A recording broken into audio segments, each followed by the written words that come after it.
अन्न आणि औषध प्रशासन विभागाचे आयुक्त तुकाराम मुंढे यांनी पदभार स्वीकारल्यानंतर राज्यभर कारवाईचा धडाका सुरू केलाय।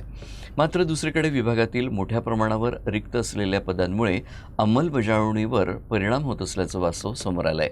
बुलढाणा जिल्ह्यात तर एकाच अधिकाऱ्याकडे तब्बल 6 पदांचा अतिरिक्त कार्यभार असल्याची धक्कादायक माहिती समोर आली आहे।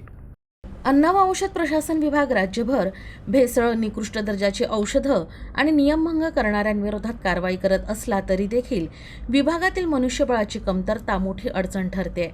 बुलढाणा जिल्ह्यात औषध सहाय्यक आयुक्त आणि औषध निरीक्षकांची मिळून 4 पदं सध्या रिक्त आहेत। या सर्व पदांचा अतिरिक्त कार्यभार वाशिम जिल्ह्याचे सहाय्यक आयुक्त गजानन घिरके यांच्याकडे सोपवण्यात आलाय। विशेष म्हणजे गजानन घिरके यांच्याकडे वाशिम जिल्ह्यातील आणखी 2 पदांचाही कार्यभार आहे।